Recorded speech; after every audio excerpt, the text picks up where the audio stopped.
olahraga samsak. Video sekali ini dengan judul latih tenang samsak untuk pemula dasar. Artinya bagi teman-teman yang baru pertama kali ataupun belum pernah menggunakan samsak sebagai partner olahraganya. Untuk hal itu diperlukan suatu teori atau tata cara penggunaan media samsak, karena macam-macam samsak, ada yang berayun, ada yang diam di tempat, atau lain sebagainya. Nah, samsak yang saya gunakan kali ini adalah samsak yang berayun. Risikonya saat samsak akan kita tendang ataupun kita pukul, dia menjauh pada posisi kita, dan selanjutnya kalau kita diam, otomatis dia akan datang mendekat diri kita. Nah, untuk itu diperlukan suatu cara. Untuk kali ini saya menggunakan teknik yang sangat-sangat simpel. Berdirilah pada posisi yang seperti pada peragaan, dengan ujung kaki, dengan tapak kaki sepenuhnya itu adalah menghadap ke bawah. Artinya menghadap ke bawah, sepenuhnya dia berada pada tanah, tidak ada silah jinjitan, serta tidak ada salah satu bagian kaki di bawah itu tidak menyentuh tanah. Semua posisi kaki berada pada atas tanah. Untuk itu diperlukan satu cara yang harus dilakukan berkali-kali. Memang kalau kita lihat dan melakukan gerakan seperti apa yang saya peragakan dari awal tersebut, hanya melakukan gerakan menjulurkan kaki ke daerah samsak dan tarik kembali, selanjutnya silih berganti kiri kanan. Mungkin hal tersebut akan membuat diri kita bosan ataupun kurang menarik. Akan tetapi menurut pengamatan saya, beberapa saya lihat mungkin atlet-atlet termasuk juga teman-teman yang baru menggunakan pemula samsak, kalau seandainya dari dasar kita sudah salah melakukan atau memahami tentang gerakan-gerakan logika, ya, terutama posisi tubuh kita akan menuju ke daerah samsak, resikonya sampai seusia lanjut pun akan menjadi suatu kesalahan. Nah, kalau boleh saya katakan, tidak akan mendapatkan poin. Seperti video-video yang saya tayangkan, penggunaan samsak menurut hemat saya itu dibagi dua. Pertama adalah untuk teman-teman yang masih berstatus sebagai atlet, samsak tersebut digunakan sebagai tolak ukur untuk melatih kekuatan jurus-jurus yang telah diberikan oleh para pelatih atau gurunya. Nah, untuk yang kedua, bagi saya sering mengatakan di sosial media ataupun di video-video saya sebelumnya, tujuan menggunakan olahraga media samsak sebagai partnernya adalah memberikan motivasi terhadap generasi muda, termasuk juga teman-teman yang dulunya sebagai atlet yang pernah menggeluti olahraga media samsak. Namun di usia-usia lanjut kemungkinan biasanya cenderung lebih semangatnya akan turun ataupun tidak ada termotivasi. Nah, kalau saya sendiri sudah berusia 58 tahun sampai saat hari ini 7 Juni 20 pagi masih menggunakan media samsak sebagai partnernya. Akan tetapi teknik atau cara saya untuk melakukan suatu pelatihan adalah beda dengan saat-saat masih berposisi atau sebagai profesi atlet di usia-usia masih muda. Karena sekarang sudah usia, boleh dikatakan lanjut usia 58 tahun, akan tetapi berusaha juga bergerak secara kecil-kecilan agar dapat saja memanaskan tubuh di pagi hari, kalaupun ada waktu di sore hari. Nah, gerak-gerakan yang pakem-pakem yang coba saya berbagi pengalaman pada teman-teman tersebut ini merupakan gerakan yang telah saya rangkai, telah saya perhatikan dari sejak bujang sampai hari ini. Nah, perlu diperhatikan ketika samsak akan datang ke daerah kita, yang penting pertama kita tidak terdorong oleh datangnya samsak, karena kaki ataupun tangan yang kita pakai melakukan gerakan tersebut otomatis tidak sepenuhnya tumpuannya adalah seperti kita menendang. Nah, contohnya menendang, kalau kaki kiri yang melakukan gerakan tendangan ke badan samsak, otomatis kaki kanan dia akan bertumpu di tanah. Nah, itu yang saya maksud, gerakan atau posisi kekuatan kekokohan daripada posisi jangkar kanan berada ke tanah ini perlu diperhatikan.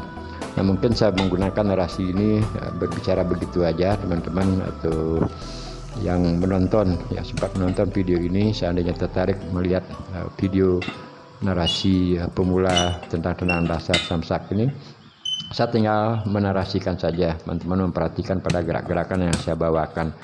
Pertama, pancar ataupun jangkar yang mesti harus diperhatikan di bawah itu adalah tapak kaki.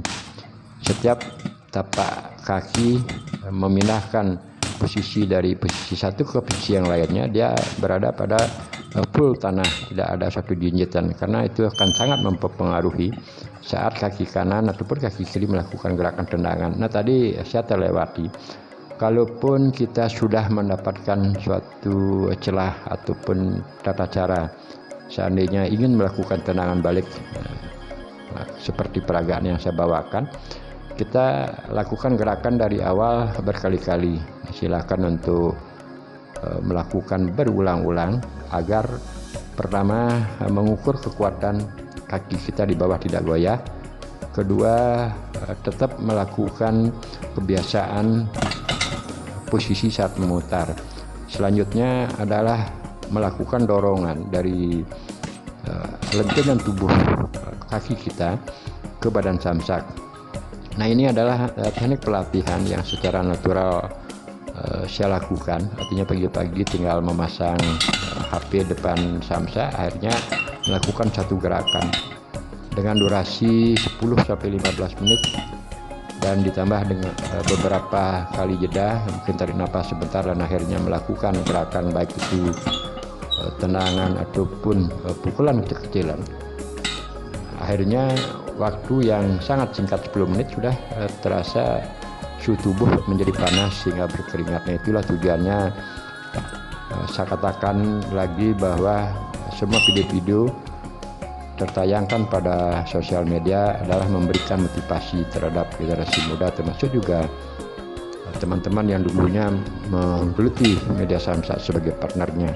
Kan tapi karena selalu berbicara tentang usia, pada akhirnya motivasi turun.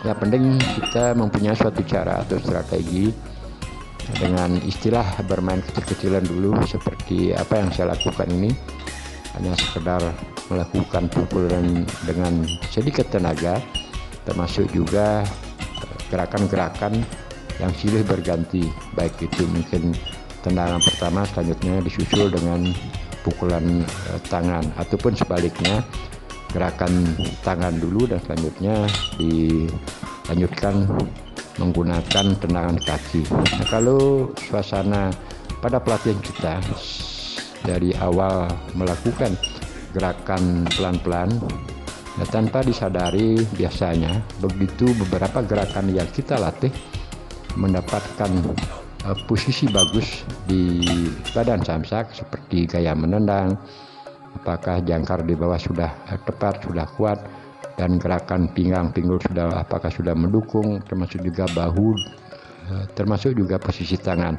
Kalau seandainya hal tersebut sudah menjadi satu kesatuan kombinasi gerak yang kita lakukan bersamaan ke badan samsak, pada akhirnya itu menjadi suatu keasikan di saat kita menggunakan samsak sebagai media latihan atau menggunakan tendangan tersebut rasanya pas, akhirnya kita lakukan terus menerus berulang-ulang dari gerakan kecil, dari gerakan bertenaga kecil, dan akhirnya melakukan penuh dengan tenaga. Nah, sekarang ini adalah teknik melakukan gerakan tendangan dengan kecepatan. Nah, kita dapat perhatikan gerakan kaki kiri yang maju ke depan, dan pada akhirnya kaki kanan begitu kaki kiri telah menyentuh pada atas tanah atau tapak kaki sepenuhnya sudah menyentuh pada tapak kaki telah menyentuh pada dasar tanah, akhirnya kaki kanan akan menjadi eksekusi, memberikan kecepatan untuk melakukan lontaran ke daerah atau badan samsak, apakah itu dilakukan sasarannya di tengah-tengah, di bawah, ataupun yang menuju ke arah atas.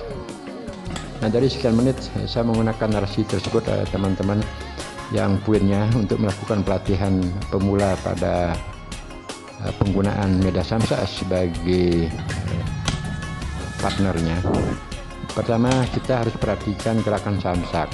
Samsak yang diayunkan ke depan, otomatis timbal baliknya dia akan mencari ke arah posisi kita. Dengan logika, kalau kita melakukan gerakan baik itu pukulan dengan ataupun tendangan karena arah samsak ke daerah kita, seandainya tangan kurang sigap ataupun kekuatan tangan pada kepalan termasuk juga jangkar yang mendukung di bawah tidak kuat, otomatis kita akan terdorong oleh samsak.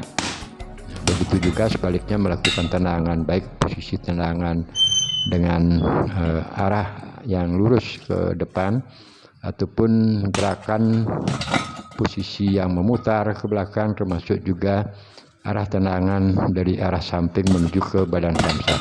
Nah, semua pakem-pakem tersebut apa yang saya narasikan di depan, gerakan jangkar di bawah yang menopang kaki ke tanah itu sepenuhnya full pada tapak kaki, tidak boleh bergerak, apalagi di saat kaki yang akan digunakan melakukan tendangan tersebut dia harus didukung oleh kekuatan pancar di bawah. Kalau hal tersebut gerakan di bawah dia akan bergeser, otomatis posisi arah yang sudah disiapkan pada feeling kita, pikiran kita, contohnya seperti gerakan memutar ataupun gerakan dari arah samping seperti dengan peragaan sekarang ini. Kalau seandainya posisi jangkar kaki kita terus bergerak, otomatis kaki yang akan kita gunakan melakukan gerakan tendangan ke arah badan samsak itu juga ikut akan bergerak, artinya mempengaruhi baik pengeluaran power yang harusnya full, sepatutnya kaki di bawah itu menjadi tumpuan karena kita gerakkan atau teori itu tidak dipegang, pada akhirnya otomatis powernya akan berkurang, termasuk juga teknik-teknik yang lainnya. Nah, tentunya teman-teman untuk melakukan pelatihan seperti ini memang harus dilakukan beberapa gerakan senam yang terkait dengan pelemasan pada pinggul, pinggang, bahu, termasuk juga otot-otot pada tumit, serta yang tidak kalah pentingnya adalah gerakan lentingan pada lutut. Jadi kebersamaan gerakan tersebut, otot-otot itu menjadi satu kesatuan gerak, apakah itu otot tumit, otot paha, kaki, pinggang, pinggul, bahu, lengan. Seandainya hal tersebut kita sudah dapatkan menjadi satu kesatuan gerak, akan menjadi pelatihan yang benar-benar mengasihkan bagi kita, mulai dari gerakan kecil-kecilan. Setelah kondisi tubuh kita sudah panas, baru kita melakukan gerakan dengan menambahkan speed, termasuk juga menambahkan power. Nah, sekarang durasinya saya ukur udah berjalan 13 menit karena panjang video ini adalah 15 menit. Setelah kita melakukan gerak-gerakan yang agak maksimal di pertengahan latihan tersebut, kita kembali bisa melakukan gerak-gerakan apa yang kita gerakan di depan tadi, apakah itu menggunakan tendangan lurus, tendangan ke samping, termasuk juga memutar. Kita istilahnya review kembali, atau istilah dalam olahraga adalah pendinginan. Jadi otot-otot yang telah kita gerakkan dari awal sampai pertengahan, tentunya dengan menggunakan power-power yang telah terukur oleh kondisi pelatihan kita, di session terakhir bisa dilakukan dengan gerak-gerakan pelan dengan mengulang gerak-gerakan tadi, sehingga penghafalan atau melakukan satu gerakan saja itu diperlukan teknik pelatihan yang berkali-kali, sehingga ada bahasa kalau kita melakukan gerakan baik itu tendangan ataupun pukulan, agar tidak terlalu berpikir gerakannya tenaga di mana, termasuk juga posisi gimana, karena semuanya itu mengacu dalam bela diri adalah gerak refleks. Begitu dikatakan gerakan refleks, nah kalau seandainya kita melakukan gerakan tendangan, otomatis dia tinggal feeling pikiran kita hanya memerintahkan untuk kaki bergerak. Sekarang harus bergerak, tinggal dilakukan tendangan baik itu lurus, samping, memutar ataupun gerakan yang lainnya. Nah, maka dari itu untuk menyatakan gerakan refleks tersebut mesti dipersiapkan belajar pelatihan apa yang saya narasikan tadi, baik itu dengan lentingan lutut, kekuatan otot-otot pada paha, pinggang, pinggul, serta kombinasi semua gerakan tersebut. Dari sekian dulu teman-teman, sampai berjumpa di video-video selanjutnya. Salam Rahayu, semoga sehat-sehat selalu.